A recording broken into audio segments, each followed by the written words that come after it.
公元前100，臣要先杀人，拿着陛下的密诏，带兵入长安，先斩后奏。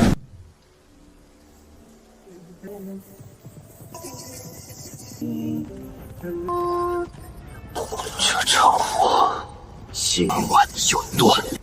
前面快到了！侯爷，您身子还未好。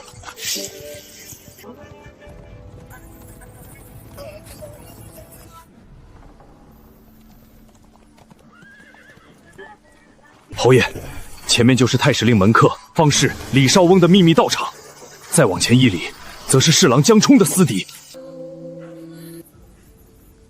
封锁前后街口，封锁秘密道场。现在只是一粒人心，但本侯不会给他燎原的机会。江冲、李少峰，本侯今日便替2000年后的大汉向你们索命！给本侯砸开大门，敢有阻拦者，格杀无论！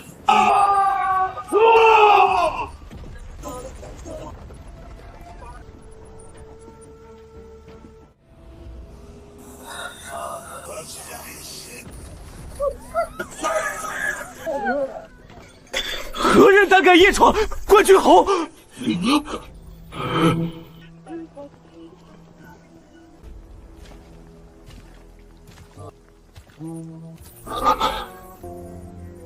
他不是快死了吗？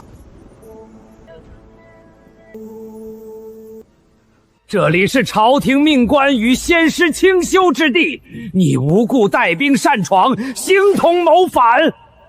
我要上奏陛下，治你杀人了！霍去病，你疯了！无凭无据滥杀无辜，朝堂诸公不会放过你。卫青大将军也保不住你。证据就是这个男人，未来会把大汉太子逼入绝境。本侯杀人从不需要证据，本侯只知道，你未来会是祸乱大汉的奸佞。不，你不能！我是朝廷。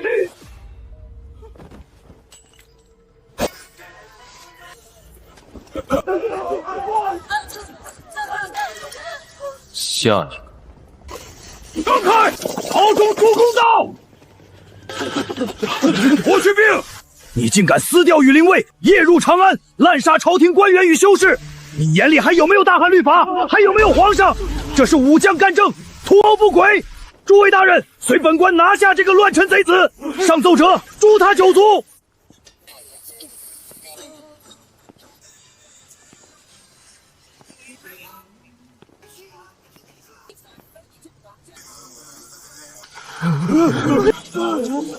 睁开你们的狗眼，看清楚！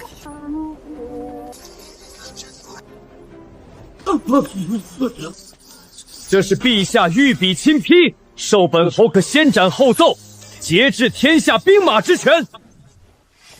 我霍去病在漠北杀得了单于，是为了护大汉江山；今日在长安杀得了奸臣，同样是为了护大汉万世太平。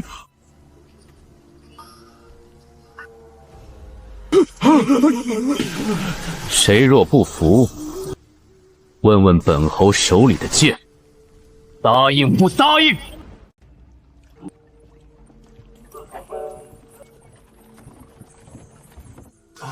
他不是该在病榻上等死吗？君侯变成了一头不讲规矩的凶兽。霍去病，你昨夜杀的人，让半个朝堂的御史今早连上了30道折。他们弹劾你拥兵自重，滥杀无辜。哼，一帮只会摇唇鼓舌的府中罢了。江冲之流死有余辜，朝堂蝇营狗构已清。接下来，大汉的刀该指向治世根本。去病，不可御前失礼。如今匈奴残部虽远遁漠北，但我国力已损耗极大。你既然病愈，当以调养为主，朝政之事自有陛下决绝。舅舅，留给我们的时间不多了，过去我们打匈奴是追着他们打，他们打过来，我们打回去。但在臣看来，这种打法太慢也太被动。哦，那你倒是说说，什么才是主动？过去我们的战术靠的是轻骑兵长途奔袭，以战养战。这种打法能赢匈奴，但要征服世界，远远不够。侯爷，大汉之外不过是些蛮荒之地，弹丸小国，何来世界之说？弹丸小国，大汉往西有大丸、乌孙，有绿洲，有草原，有商道，也有能养10万铁骑的土地。再往西有安西，带甲数10万，空闲百里。极西之地还有罗马，军团列阵，吞并诸海。桑大人，你账志里没有写，不代表天下就只有大汉脚下这1寸地。这些地方有大汉没有的良田，有能让我大汉铁骑脱胎换骨的汗血宝马，更有数不尽的金银矿产、丝绸商道。臣不仅要让匈奴连逃的地方都没有，更要让我大汉的旗帜插到太阳落下的地方。去病，你要如何做？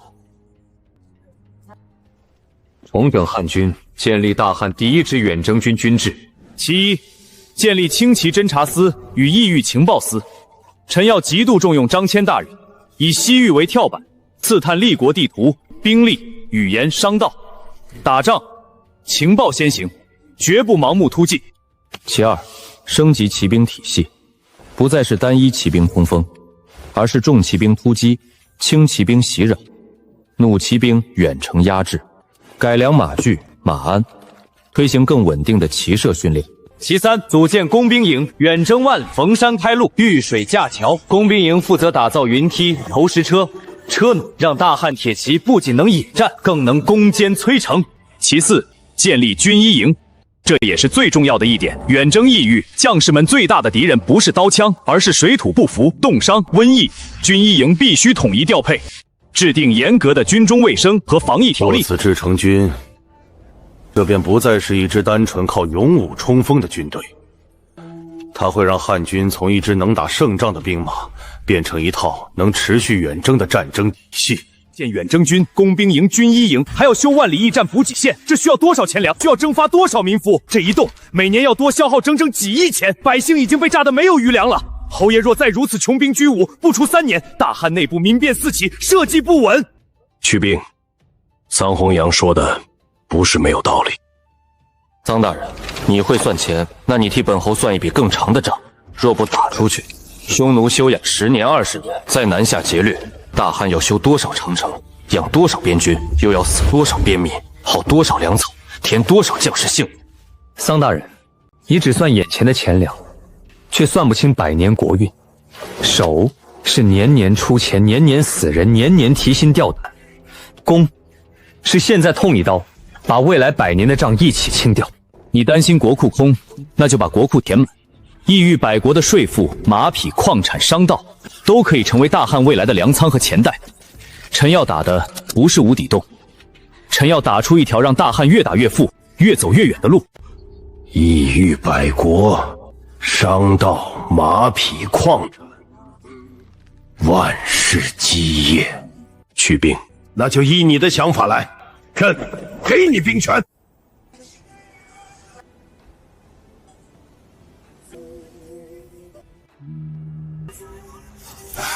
还有多少箭？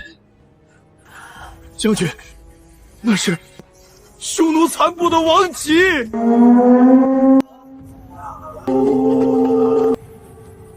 哈哈哈哈哈哈！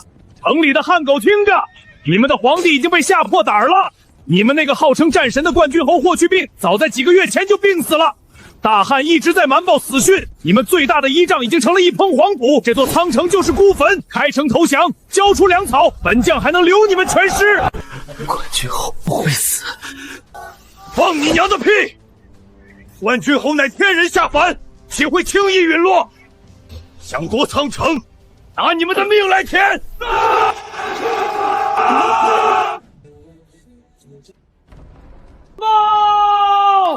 ！800里加急，河西告急！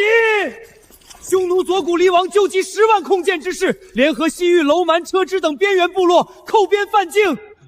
匈奴连把我大汉2座前哨仓城，正围攻河西主营。10万大军，匈奴人怎么敢？他们不是在漠北被打残了吗？他们为何恢复得如此之快？陛下，大汉刚刚开始重整军制，国库空虚。这几个月为了打造远征军装备，钱粮如流水般花出去。如今边境遇袭，朝廷拿什么去支援？陛下，河西军屯初建，仓城未稳，不如暂避锋芒，放弃刚建的军屯与补给线，退守玉门关内，保全关中才是上策。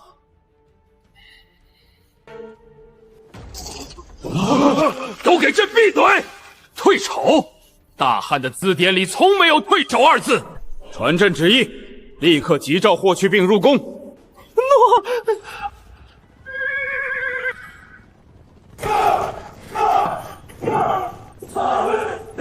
阵型不散，再冲！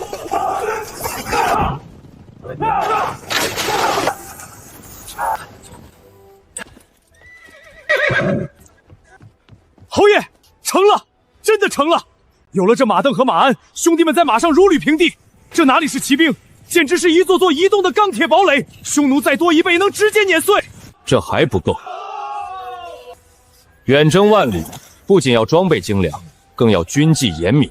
我要他们令行不止，即便面对刀山火海，只要本侯一声令下，也要毫不犹豫地踏平过去。圣旨到！冠军侯霍去病接旨。河西告急，匈奴联合西域反扑，陛下令侯爷即刻带兵驰援。匈奴阵前还叫嚣说冠军侯已死，这群塞外野狗竟敢咒侯爷！侯爷，给末将5000旌旗，末将去把那个狗屁左谷离王的脑袋拧下来当夜壶。请战！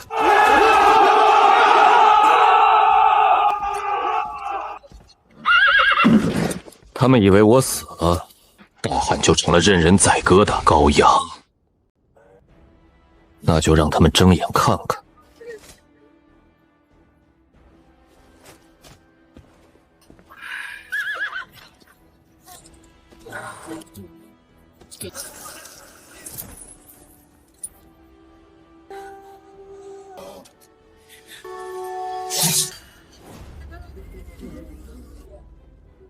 既然他们急着找死，本侯就成全他们。告诉他们，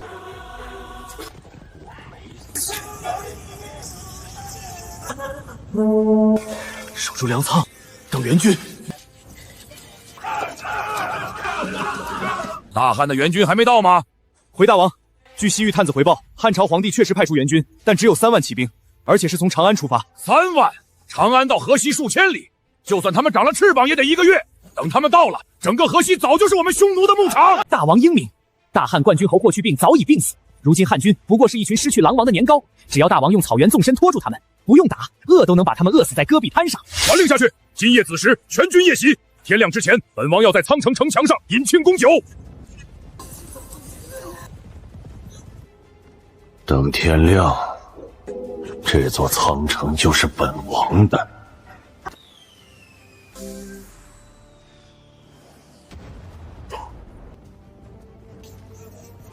怎么回事？大王，汉军骑兵从我们后方杀过来了，漫山遍野都是汉军。不可能！长安到河西3万大军怎么可能半个月赶到？他们的粮草呢？他们不吃不喝吗？粮草没有拖在车队后面，而是提前敞在路上。干粮换马，下一站30里，别停！迎战！给本王迎战！他们只有3万，我们有10万，就算赶到了也是疲惫之师，给我杀！修舰艇，武器营预备，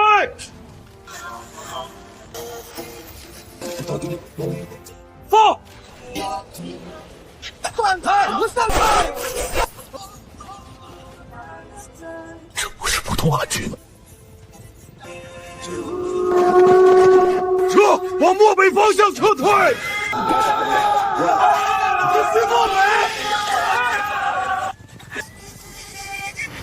前面有汉骑，冠军侯，他没死，霍去病没死。火翼穿插，中军压上，斩首！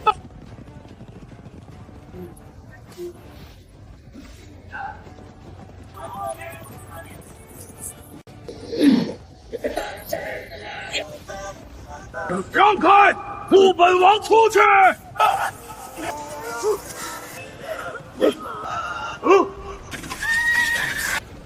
让开，都给本王让开！霍去病，本王今日亲手斩你！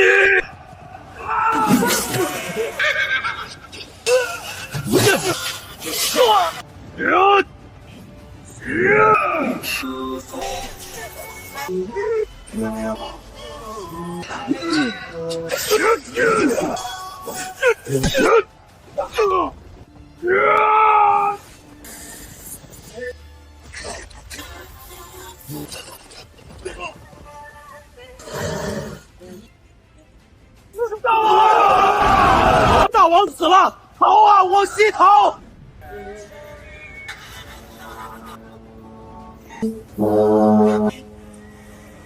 快回去报信，10万联军全完了。从今日起，草原不是你们的退路。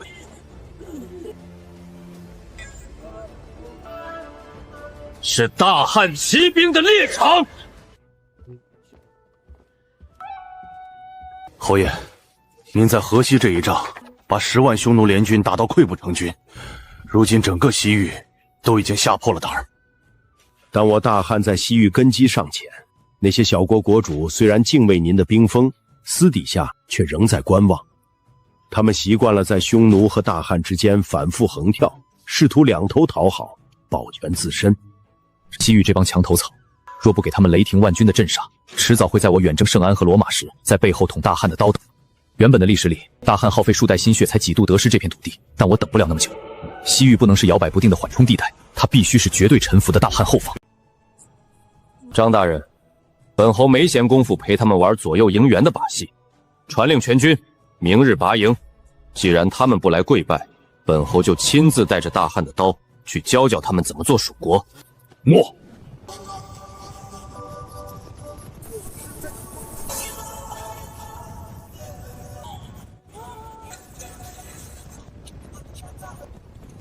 叛军长途跋涉，必然疲惫。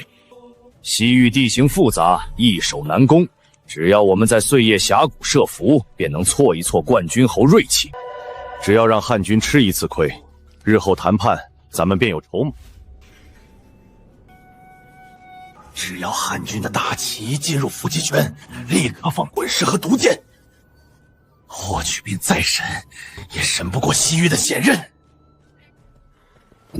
峡谷伏兵已出，王城东门守备薄。他们把兵力压在碎叶峡谷，成空了。不钻峡谷，直取王城，黑虎掏心。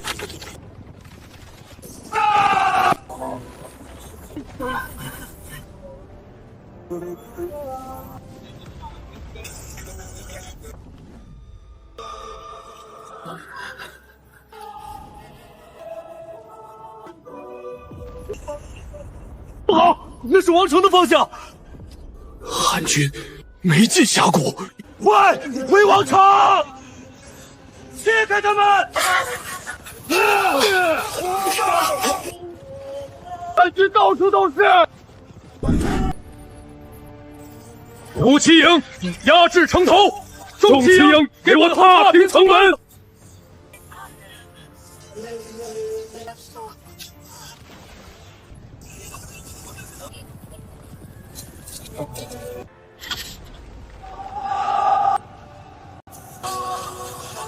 想跟大汉谈条件，你们连上桌的资格都没。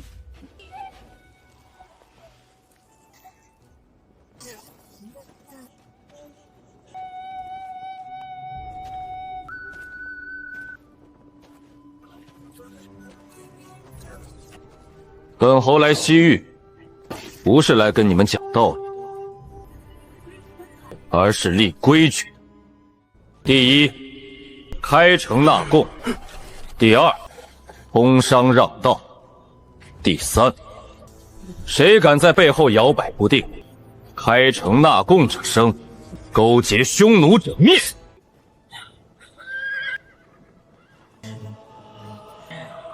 从今日起，西域再不敢轻易摇摆。后方既定，下一步该看更远了。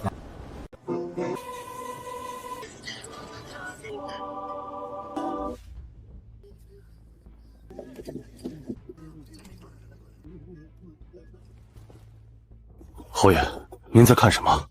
张大人，我们下一步不仅要征服世界，还要面对安西和罗马那样的庞然大物。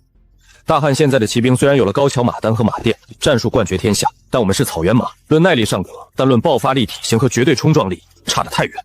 侯爷的意思是，大元的汗血宝马？不错，大宛境内盛产能够日行千里的汗血宝马。本侯要给大汉铁骑换骨，就必须把这匹马拿下来。侯爷，我这就派使团前去商讨。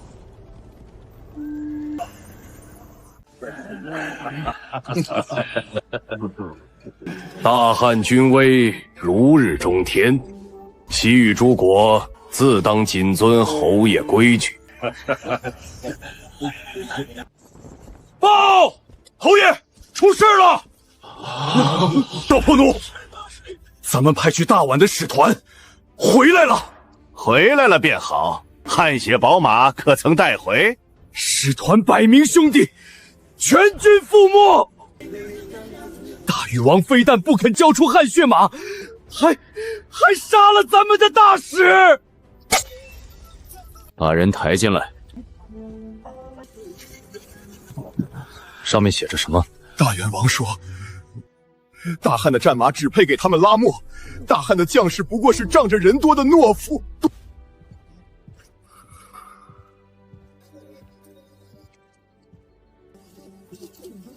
对这些畏威而不怀德的豺狼，妥协于仁慈，就是对大申子民最大的犯罪。杀汉使者，便是杀大汉脸面；杀汉使者，便以国偿。全军听令，即刻拔营！本侯爷军令，拔营，目标大宛。踏明大宛，分兵3路。第一步，赵破奴，你带轻骑侦察司，以西域小国为前哨，沿途征调粮草和橡土。第二步，公孙敖，你率工兵营与主力，提前占据大宛城外的水源与绿洲，截断他们的暗河。第三步，本侯亲率重骑绕后，切断大宛与康据等国的联系，断绝一切外援。原本历史里，李广利2次远征大宛，后秦拉胯，沿途小国闭门不纳，打成惨胜。但这一世，远征大宛的是我霍去病。我绝不会让大汉将士白白倒在沙漠里。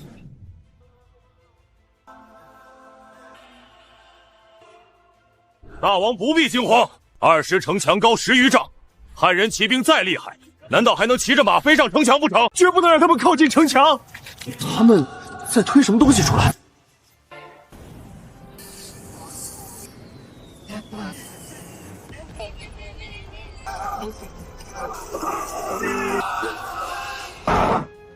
神法！汉人的军队里藏着雷神！鲁镇，压制！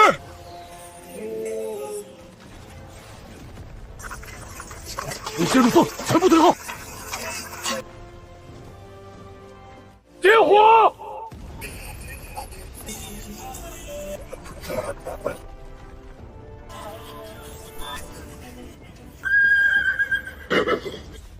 重骑营随本侯冲阵！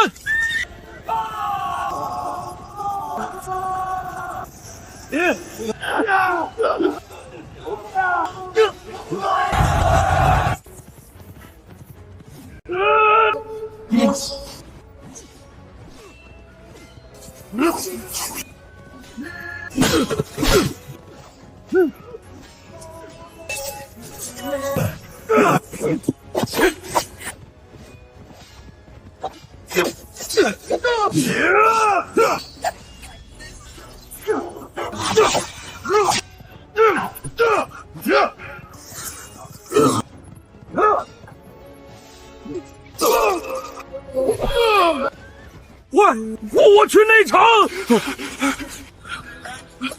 我说过，杀汉使者，便以国偿。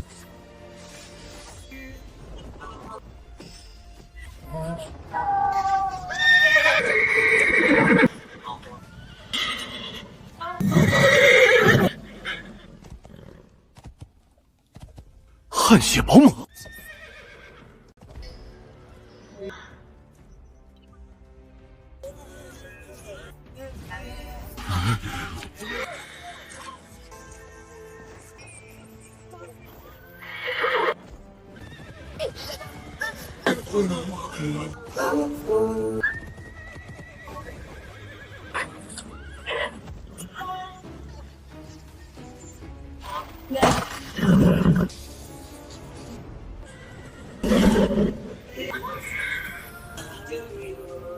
大汉铁骑该换骨了，都只是暴徒的行径，建立秩序才是帝国的根基。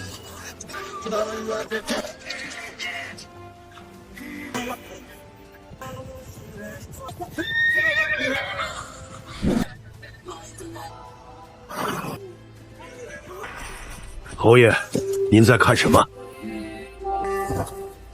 张大人，我们已经打穿了西域，大禹再往西是什么地方？侯爷，再往西，跨过葱岭与荒漠，便是一个极其庞大的国度——安西。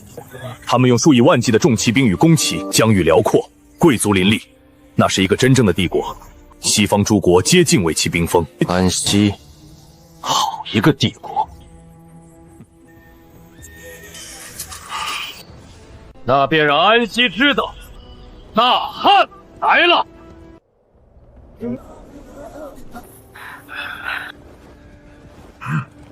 前方便是安西边境，风的味道变了。东方来的军队，他们知道这里的沙漠会吃人吗？东方大汉不过是遥远传说，不必决战。断水断粮，汉军自己会倒在沙漠里。我望愿谈，但条款还需再议。他们撑不了多久。他们不是来谈，是来屠。侯爷，这已经是第3口干结的沙井了。这鬼地方，白昼如烈火烹油，夜晚却又冷若冰窟。战线过长，补给线已经被拉扯到极限。全军缩减饮水，工兵营连夜向下深挖寻水。是。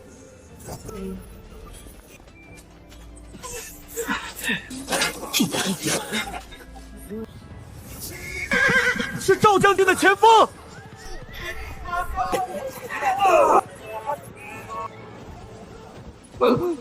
侯爷，末将有罪。3000前锋，怎么只剩这些？站起来！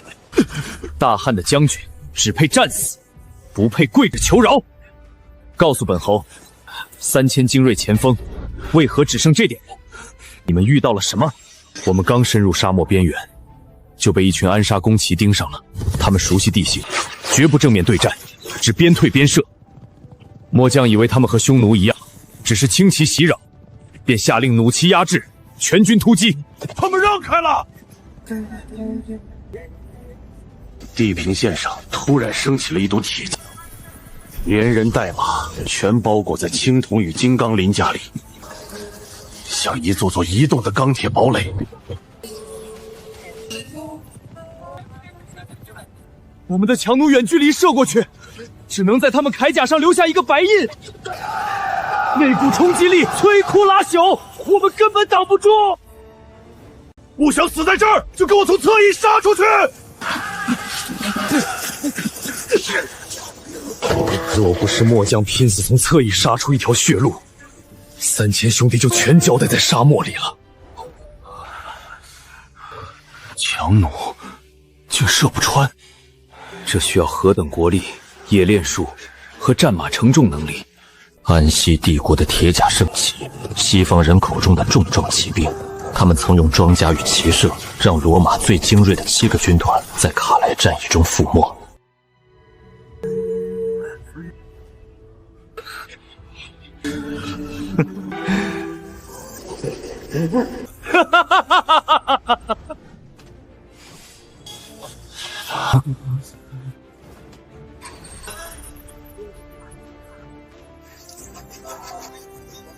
哦，好一个安西重骑兵！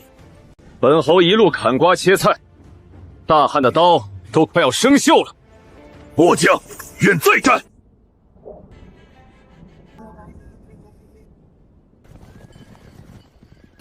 前锋营之后，全军推进节奏都乱了。安师主力动向确认。侯爷，安西第1名将阿尔达班亲率5万重装骑兵与4万弓骑，已逼近河谷外围。收网吧。轻骑营出营，去把这头不可一世的钢铁巨兽给本侯引进河谷。末将遵命。诱敌不恋战。东方来的野蛮人已经被这片沙漠吓破了胆，吹响号角，全军突击！今日用汉军统帅的头骨盛装胜利美酒。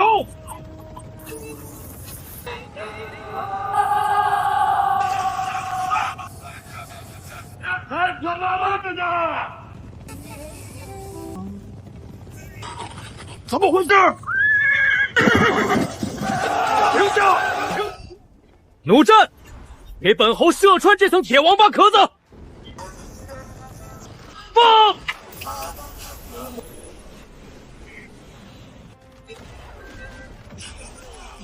他们的堵得破甲！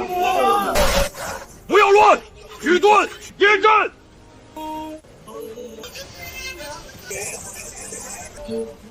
重装骑兵的杀伤力全在冲锋动能，一旦失速，铠甲就是铁棺材，两侧就是他们看不见的死角。众骑营随本侯斩将夺旗！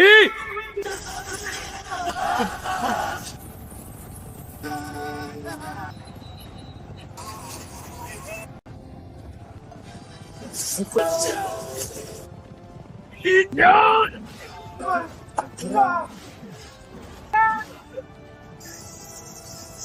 他们能在马上站起来？挡住他！挡住他！给我挡住他！侯爷，直奔王平去了！上边，他穿过去了！大汉统帅，受死！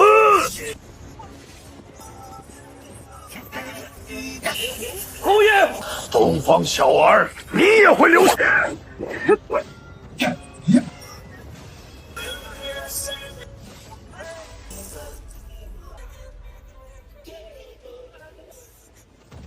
将军！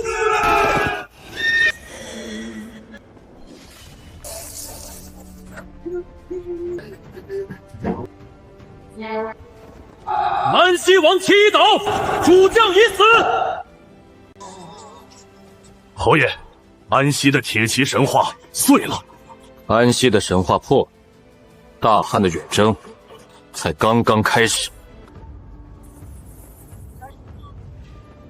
安西第1名将已死，王旗已断。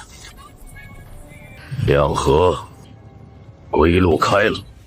安西愿停战，愿献贡，愿请大汉止兵。只求大汉铁骑不要再向西一步。侯爷，安西王已经答应所有条件，愿世世代代向大汉纳贡。赔款收下，路也要收下。大汉的统帅，我们安西虽然败了，但前方已经是人类世界的尽头。你们若再西进，便会遇到罗马。罗马，那是连神明都要畏惧的国度。张大人，罗马有多强？西方诸国皆为其军团，罗马不是游牧部族，是极其庞大且强悍的文明帝国。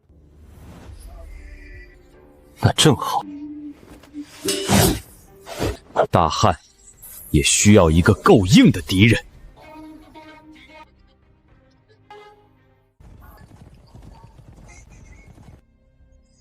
前没有东西。这帮西方蛮子是把整座长安城都搬过来了吗？不是穹庐，不是土城，这是平地起的坚城。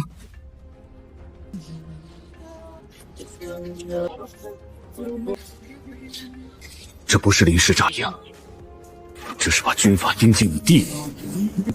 他们的重型炮射器布在4个制高点，攻城能力出众，军团纪律极强，西走世界最坚硬的铁墙，重步兵严整。这次遇到的不是匈奴，也不是一碰就碎的西域杂派，罗马是真正的文明帝国，是另一种强大。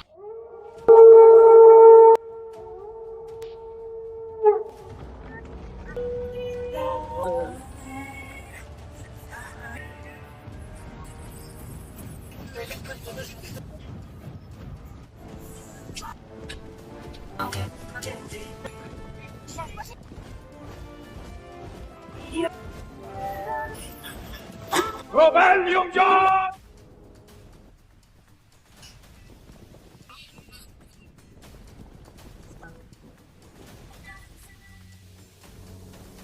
侯爷，义军阵中有人出来了！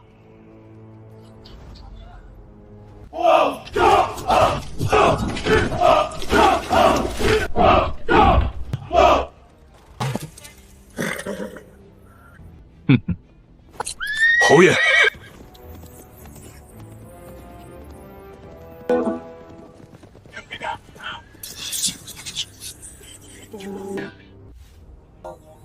狂妄的东方蛮人，准备迎接罗马的怒火！罗马鹰旗会将你们碾成平原上的尘土！卢奇英，给他们点颜色看看！放！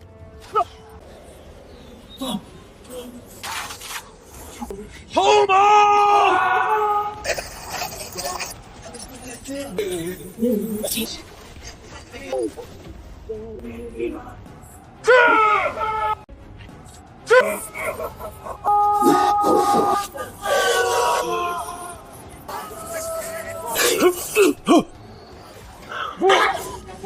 向前推进！是。侯爷，第一阵没打穿，能挡住大汉第一波冲锋，才配让本侯认真。传令，全军后撤10里。既然他们喜欢当乌龟，工兵营去上游断了他们的水源。快，天亮前赶到。罗马营寨那边的水线断了，没水，他们的龟壳撑不了几天。伸手器械，碰一下就走。伸手器械，碰一下就走。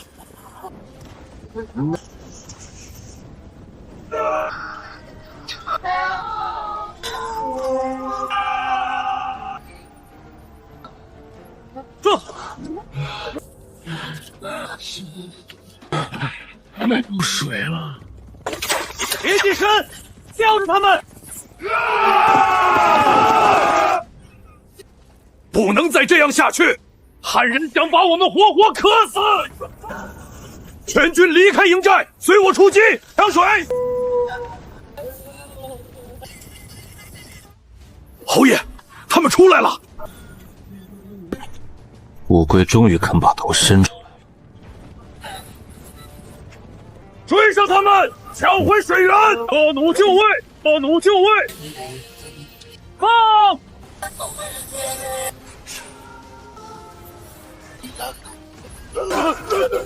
挡不住！众骑营，随本侯冲锋！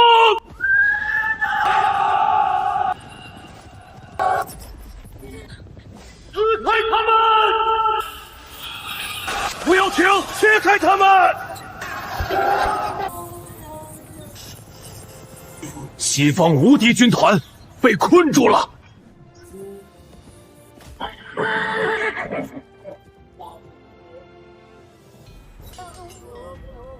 我代表罗马共和国向大汉天军启降，请求接受我们的投降。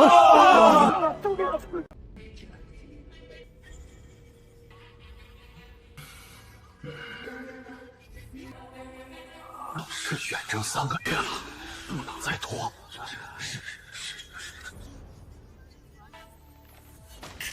陛下，不能再打了！自冠军侯出玉门关，横扫西域，远征安师，大汉战线已拉长到数万里，实弹粮运到极西，路上就要消耗9弹，国库空了，少妇也空了。请陛下撤兵，召冠军侯回朝。都哭够了吗？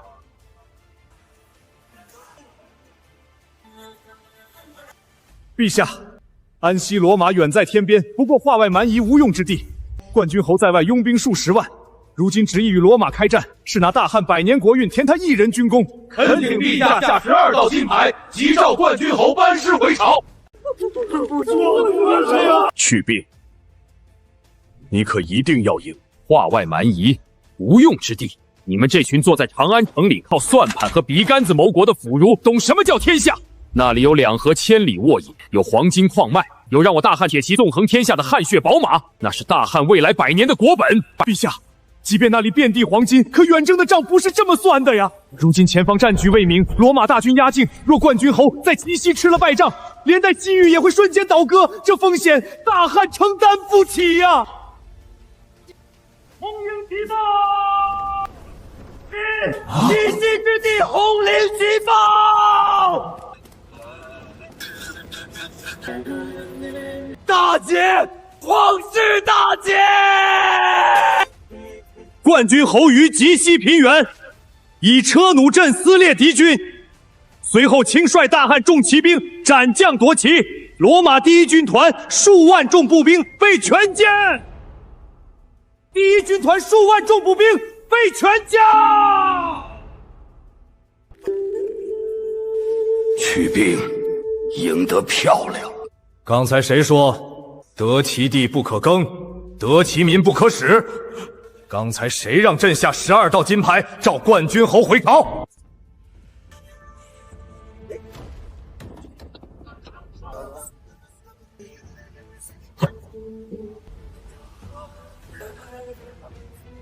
钱粮不够就去开荒，国库空虚就去铸钱。大汉盐铁军屯马正，边郡千民，朕给去病兵权，全部围绕远征军，通天改之。不是根不上，算小账。这群文臣无能，不是前方将士的过错。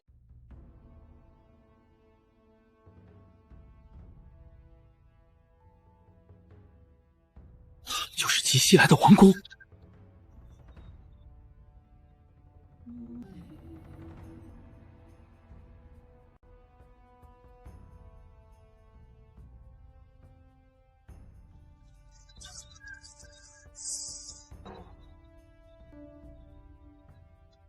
继续走，红门在前。不能放下，放下就是死。那些都是国王，怎么都光着脚？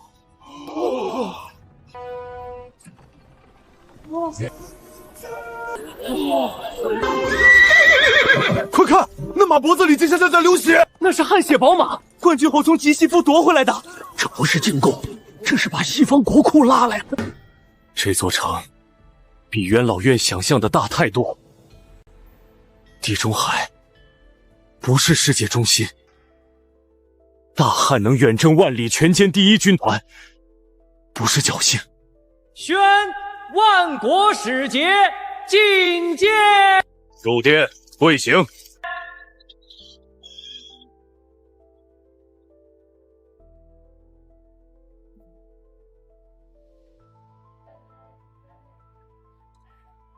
霍去病没有掏空大汉，他把西方的血抽干了。外臣罗马纂老院最高使节叩见大汉大皇帝陛下，愿大汉国运昌隆，万事不拔。大汉的皇帝陛下，罗马承认战败，我们愿献上国库1半黄金，献上俘获奴隶与工匠，承认大汉是东方唯一共主。罗马愿与大汉以2河平原为界，两国各守一方。战线几万里，见好就收，未尝不是上策。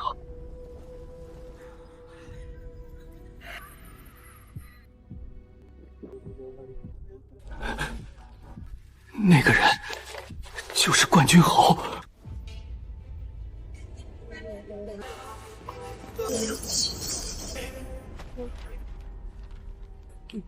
共治天下，你们也配？在战场上被本侯的重骑兵踩碎了引以为傲的乌龟壳，像丧家之犬一样摇尾乞怜。现在跑到我大汉朝堂上，想靠一张嘴跟大汉平起平坐。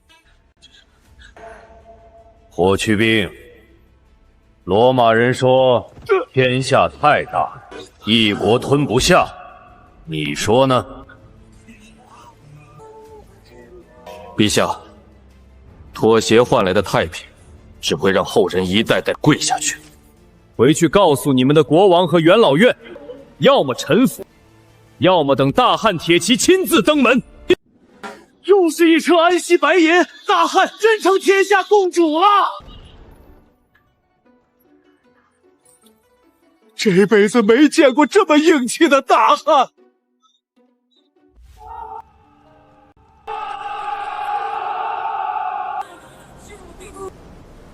陆地还不是尽头。大汉若只守陆路丝绸之路，终有一日会被海路反锁。侯爷，您已经在地图前站了一整天，您该歇歇了。歇？破奴，你觉得这就到尽头了吗？往西是海，往南也是海，咱们战马总不能长出鱼鳍跑海里打仗吧？大汉的战马确实不能下水，海权才是后世全球霸权的门苏。大汉的战旗绝不能止步于海岸线。备马入宫，本侯要见陛下。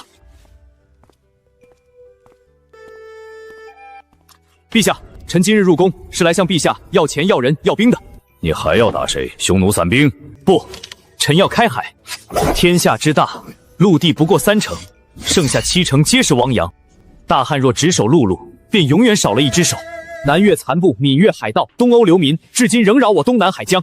臣恳请陛下整合南越、闽越、东欧之地，倾国力组建远洋水师，大汉战舰东控海岛，西缠红海，与陆路大军形成东西夹击，让海陆商道与陆路兵锋都握在大汉手中。去病，大汉从未有过程建制水师，北方将士一上船便眩晕呕吐，海上风浪无常，水战与陆战截然不同。舅舅，大汉的铁骑确实无法下，但骑兵能打到陆地尽头，水师就能把大汉旗插到海的尽头。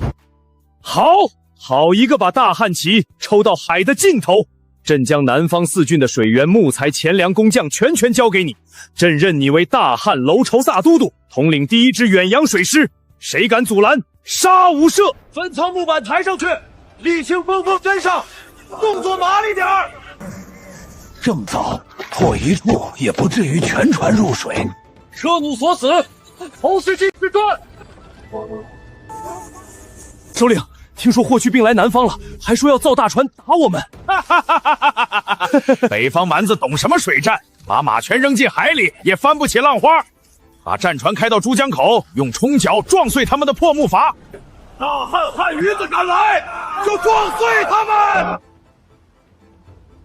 等他们靠近，先断船桨，再贴船肉搏。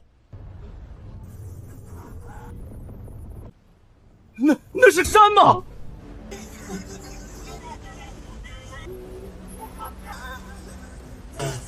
这不是船，这是水上的城。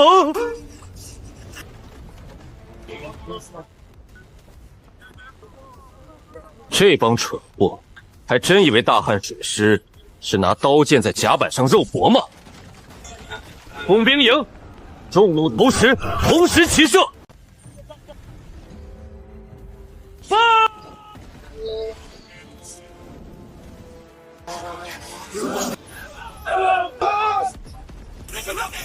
这才叫水战！站开！站开！这不是肉搏水战，这是城墙压到水上来了。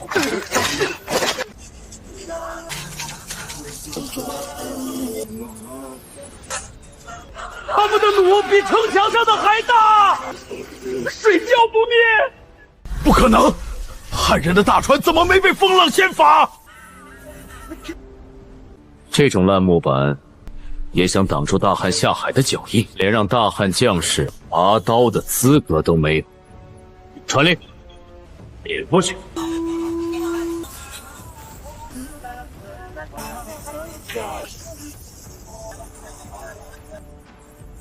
珠江口定了。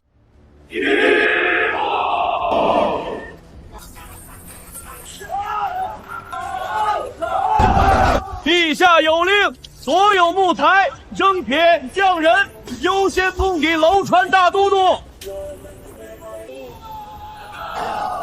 这是咱们大汉的船。骑兵打到陆地尽头，水师真的要去海尽头。侯爷，远洋水师已集结完毕，随时可以起锚。起锚，升帆。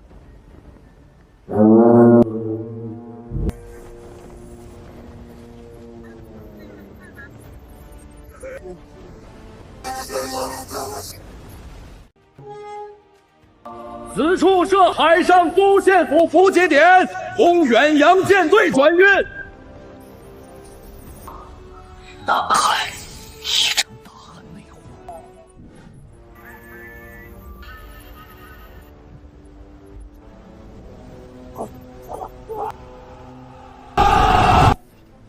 侯爷，照这个方向航行，我们不仅能打通海上丝绸之路，更能直接绕到那些西方帝国的腹地。这里才是埃及和罗马真正的命门。路上的罗马人虽签了降书，西方旧贵族绝不会干涉大汉摆布。本侯要用这支远洋水师直接打穿红海，插进他们的后心，陆路铁骑，海陆巨舰，让他们知道什么叫真正的绝望。